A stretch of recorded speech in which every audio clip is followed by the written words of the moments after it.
Om Nam Shivaya. Good morning, students. Today we are going to start the new lesson, magnetic effects of electric current.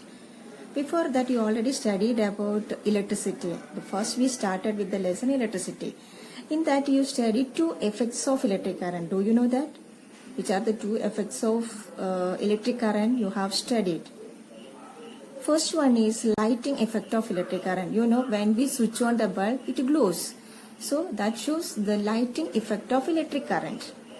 The next one is heating effect of electric current. That means when the current passes through a conductor, it produces heat energy.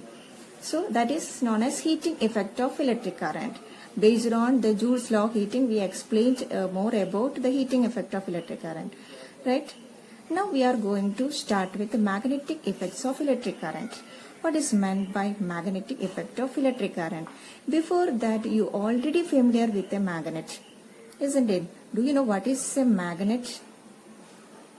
A substance or a material which can attract pieces of iron and also points in north-south direction when suspended freely in the air. A magnet is a substance which can attract small pieces of iron and also points in north-south direction when freely suspended in the air. Okay.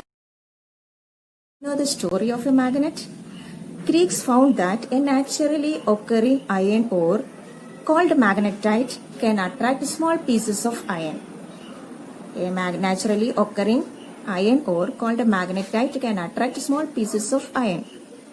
And when a flat pieces of a magnetite suspended freely in the air, it could points in the north-south direction. It could points in the north-south direction. So this property of magnetite is termed as magnetism. So which can attract pieces of iron and good points in the north-south direction. So this properties of a magnetite is termed as magnetism. This iron ore is known as iron oxide. This iron ore is also known as iron oxide and its chemical formula is Fe3O4. Chemical formula is Fe3O4. So this naturally occurring blackish brown colored, dark blackish brown colored magnetite is also known as black stone or leading stone or lodestone. Leading stone means it shows the direction. The leading stone means it shows, or lodestone means it shows the directions or leading. So that is why it is also known as leading stone. In the beginning, it was found that there is no relation between electricity and magnetism. Later, a great scientist, that means a Danish physicist, Hans Christian Ørsted, in 19th century, found that there is a relation between magnetism and electricity. He found that when a compass placed near a current-carrying conductor, it shows deflection. Okay, when a compass placed near a current-carrying conductor, it shows deflection. A magnetic compass means the needle of the compass is made up of a magnet which is fixed on a pivot and can rotate freely. So when a compass is placed near another magnet, it shows deflection.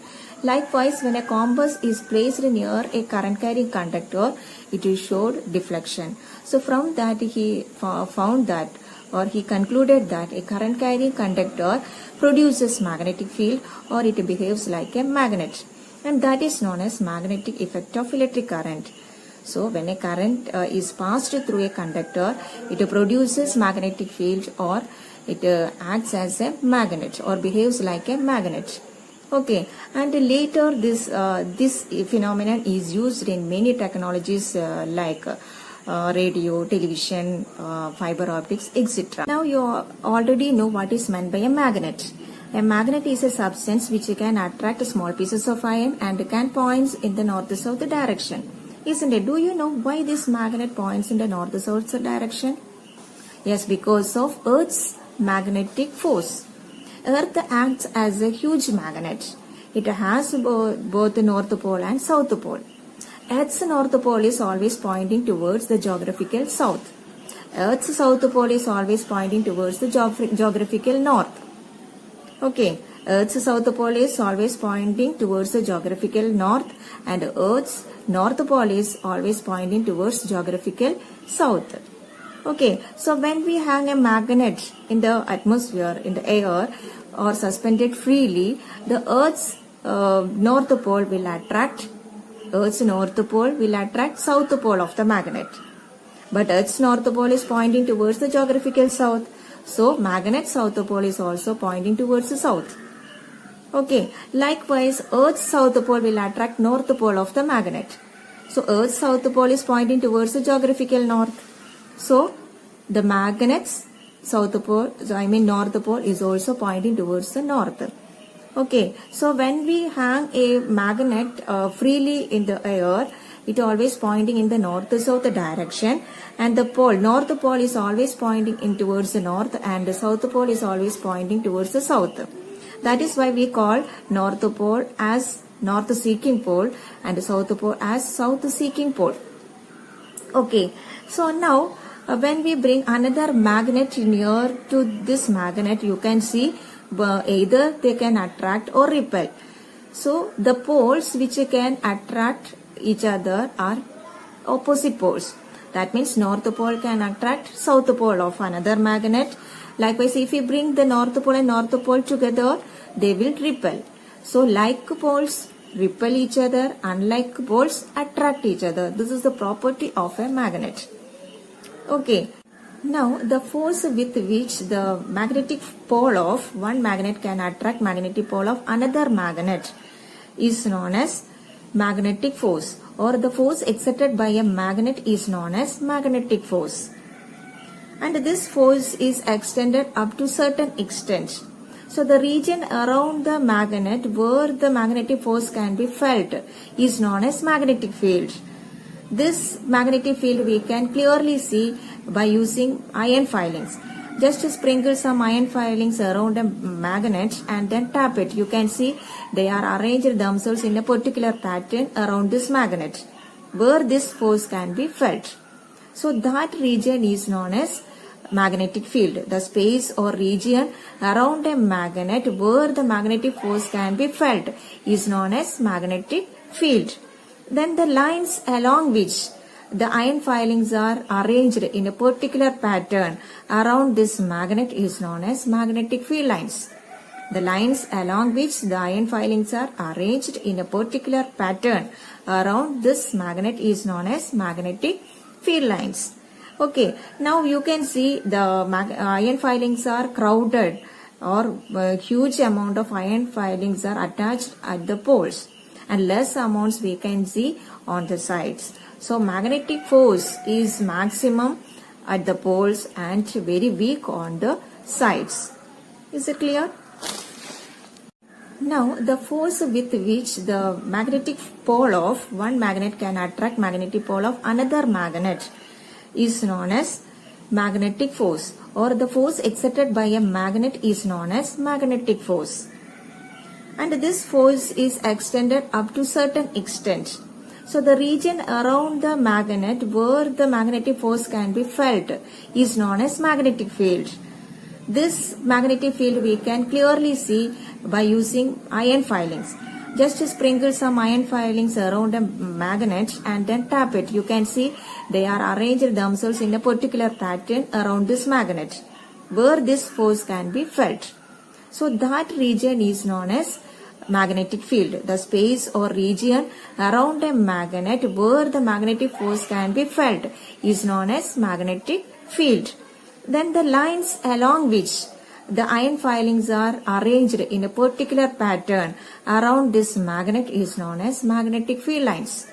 The lines along which the iron filings are arranged in a particular pattern around this magnet is known as magnetic field lines. Okay, now you can see the iron filings are crowded, or a huge amount of iron filings are attached at the poles, and less amounts we can see on the sides. So magnetic force is maximum at the poles and very weak on the sides. Is it clear? The magnetic field has both the magnitude and the direction. The direction of magnetic field can be detected by using a magnetic compass placed at that point. So when we keep a compass at a point, the direction of north pole shows the direction of magnetic field at that point or magnetic field line at that point. So when we keep a magnetic compass at a point, the direction of north pole of the magnetic compass shows the direction of magnetic field or field line at that point. The strength of magnetic field is determined by the closeness of magnetic field lines. If the magnetic field lines are very closer at a region, then the magnetic field strength at that particular area is very large. If the magnetic field lines are far separated in a particular region, the magnetic field strength in that particular area is small or weak. Okay, so if the magnetic field lines are crowded, the strength of magnetic field is maximum. If the magnetic field lines are far separated, then the magnetic field strength is very weak. Okay, now we can find the direction of magnetic field lines by using the magnetic compass, or we can trace out or we can draw the magnetic field lines around a bar magnet by using magnetic compass. For that, you have to take a wooden board and keep a bar magnet over it and trace the outline of bar magnet. Okay, then you have to keep the compass at one pole so that the north pole should point in outward direction. Okay, that means you have to keep the compass at south pole. So then the north pole will be pointing outward, isn't it? So mark that point. Again, keep the compass at that point so that the north pole is pointing outward. So likewise, you have to keep the compass in the next point. Again, point at the north pole of the compass needle. Again, move the compass in the next point. Likewise, you should repeat the procedure till it reaches the other end of the or other pole of the magnet. Okay, so when you join these points, you will get a magnetic field line. Likewise, you should start at different points on the, north pole.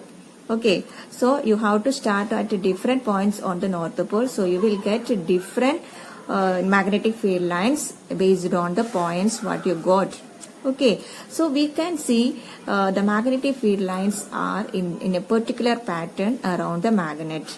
Okay, so the above picture shows the magnetic field lines around such a bar magnet.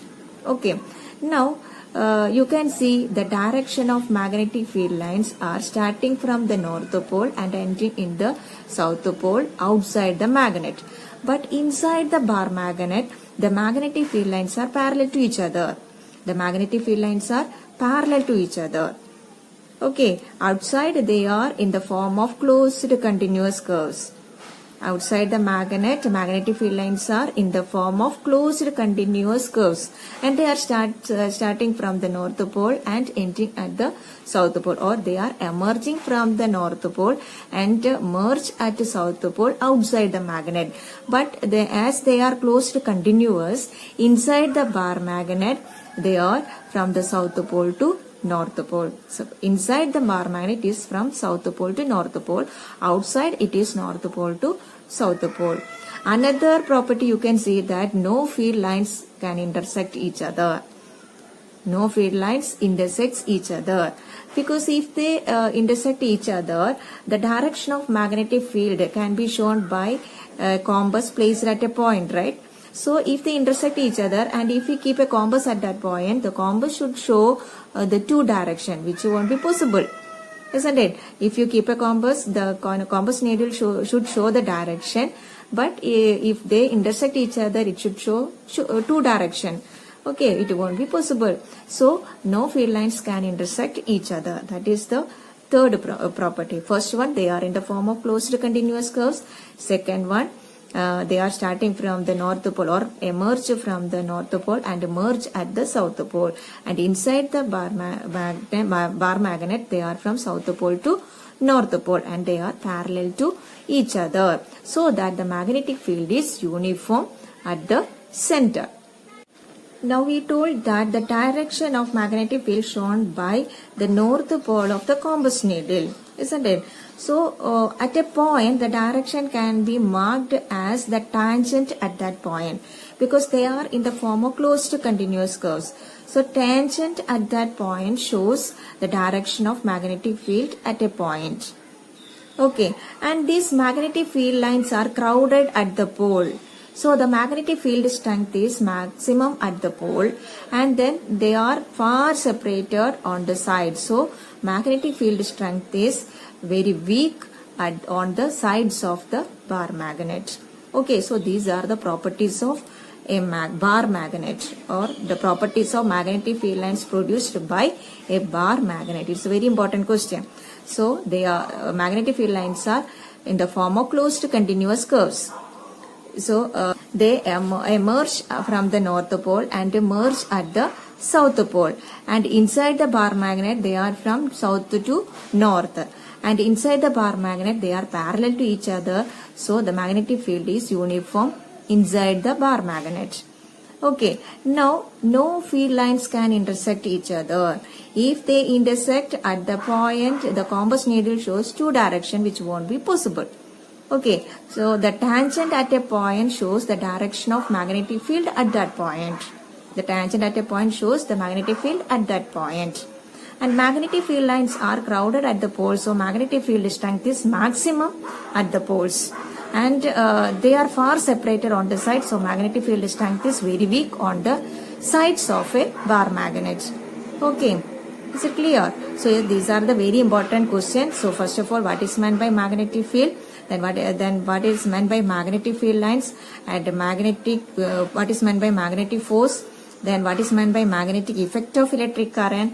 What is the observation derived by or concluded by Hans Christian Ørsted by doing the experiment by using a straight conductor and a compass? And then what are the properties of magnetic field lines produced by a bar magnet? And then draw a diagram to show the magnetic field lines produced by a bar magnet. All these questions are very, very important.